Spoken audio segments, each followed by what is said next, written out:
सुप्रभात बच्चों।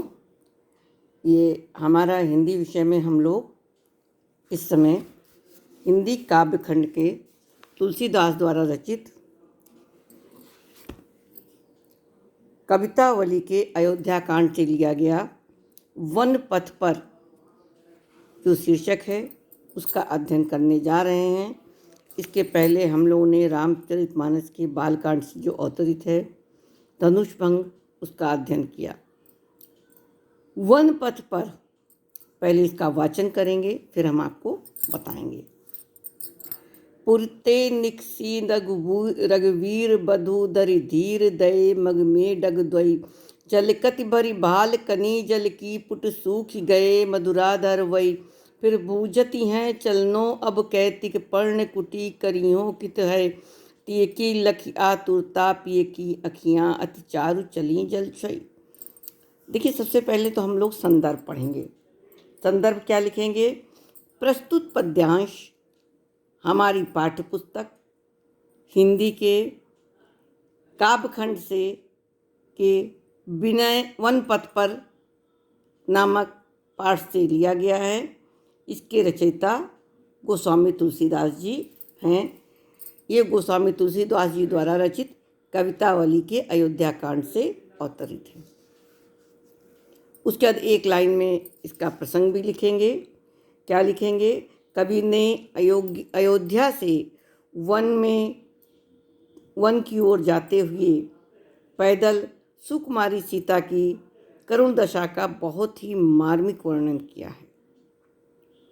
शब्दार्थ मैं आपको बीच में बता दी। पूर्व में जैसे नगर, पुर से निकसी नगवीर बधु, यानी अयोध्या नगर से जैसे ही रघुवीर बधु अर्थात रघुवीर कौन थे? श्री राम, उनकी पत्नी सीता निकलती हैं। धरि धीर दये मग में डग द्वई, बहुत ही धैर्य के साथ, धैर्य को धारण किए हुए, मग माने रास्ता, रास्ते में 2 ही कदम यानी थोड़ा ही चली थी। क्या हुआ? थक गई। जल की भरी भाल कनी जल की, भाल माने मस्तक, कण माने कण, उनके मस्तक पर पसीने की जल की बूंदें झलकने लग गईं।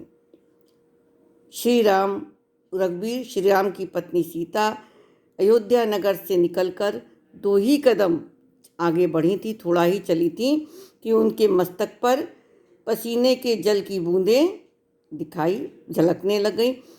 पुट सूख गए मधुराधर वही, और मधुर अधर यानी जो उनके मुलायम कोमल ओठ थे वो क्या हो गए? वो सूख गए, क्योंकि वो इतने वैभव में रहा करती थी महल में कि वो कभी ऐसे चली ही नहीं थी।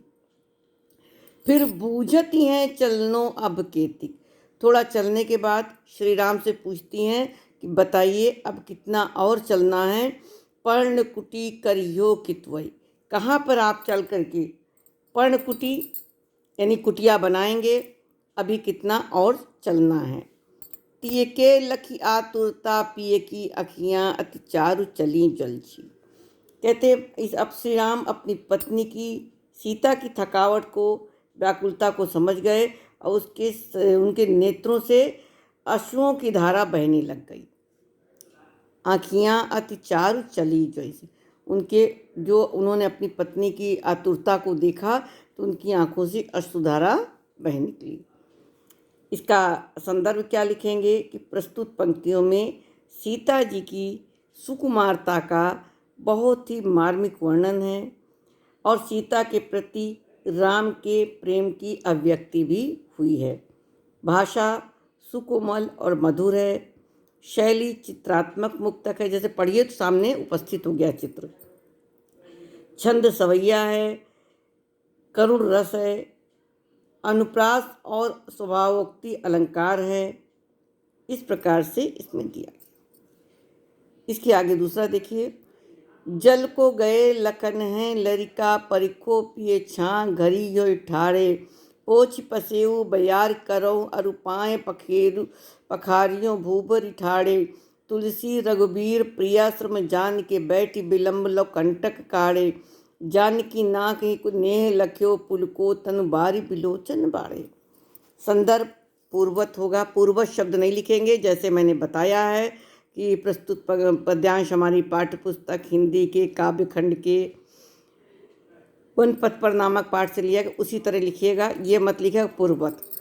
ठीक है। प्रसंग मैं आपको बता देती हूँ। इसमें गोस्वामी तुलसीदास जी ने सीता जी की सुकुमारता और राम के असीम प्रेम का बहुत ही सहज चित्रण किया है। इसका अर्थ देखिए, जब जल को गए लखन लह लरिका, परिखो छाए पिए छाए घरी खोए ठाड़े। सीता जी जब थोड़ा सा श्रृंगेरपुर से आगे जाती हैं तो थक जाती हैं। अयोध्या से आते समय श्रृंगेरपुर जो रास्ते में पड़ता है उधर से आगे पड़ती हैं और उनकी विश्राम करने की इच्छा होती है। इसलिए वो श्री राम से कहती हैं कि जल को गए लखन है, लखन यानी लक्ष्मण जी, लक्ष्मण जल के लिए गए हैं, अभी वो बालक हैं, छोटे हैं। परिखो उनका थोड़ा इंतजार कर लीजिए, पिए छाए घड़ी खोए ठाड़े। कहते हे प्रिय, एक घड़ी, घड़ी माने घड़ी, एक क्षण रुक करके कहीं छाँव में उनका इंतजार कर लीजिए, उनकी प्रतीक्षा कर लीजिए।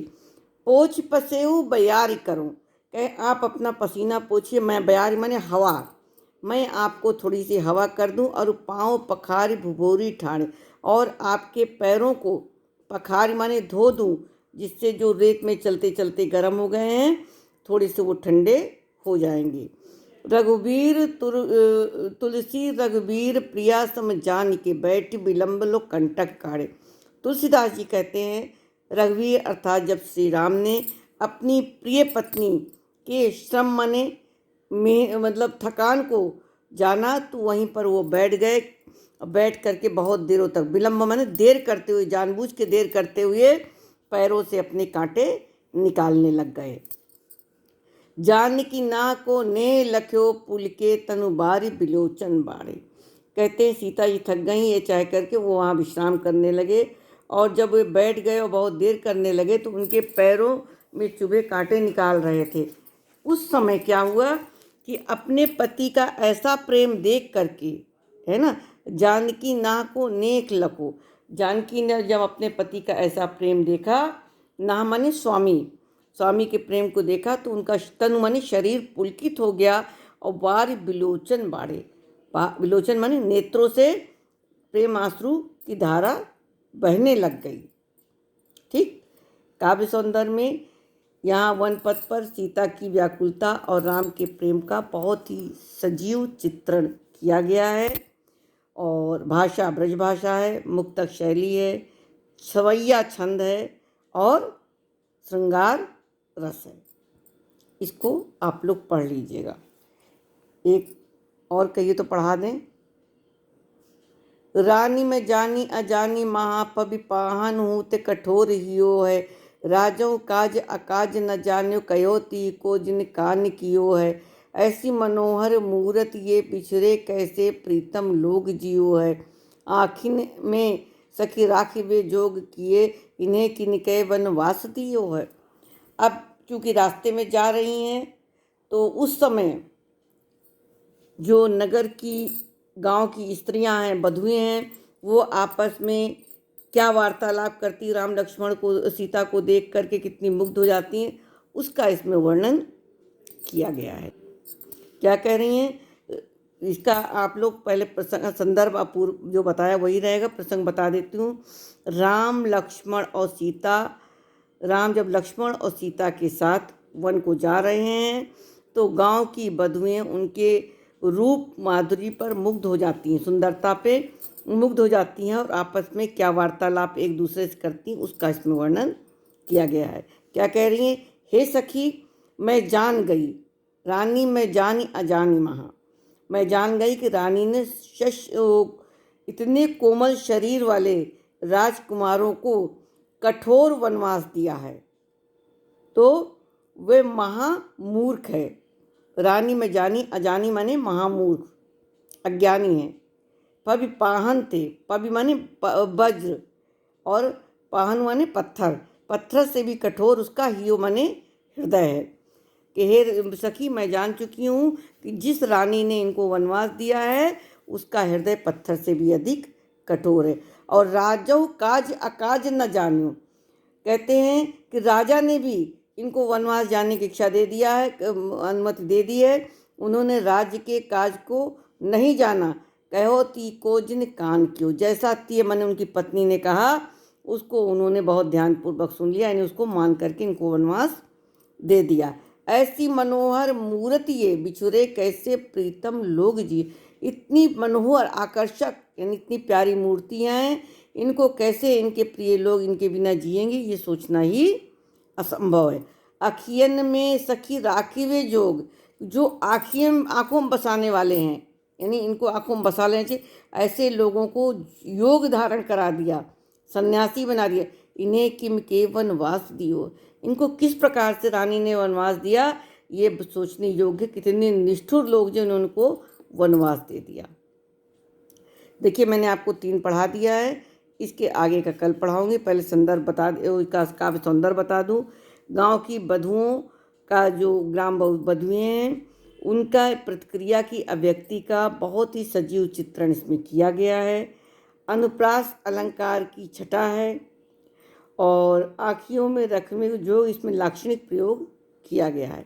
इसको आप लोग ध्यान से देख करके लिख लीजिएगा।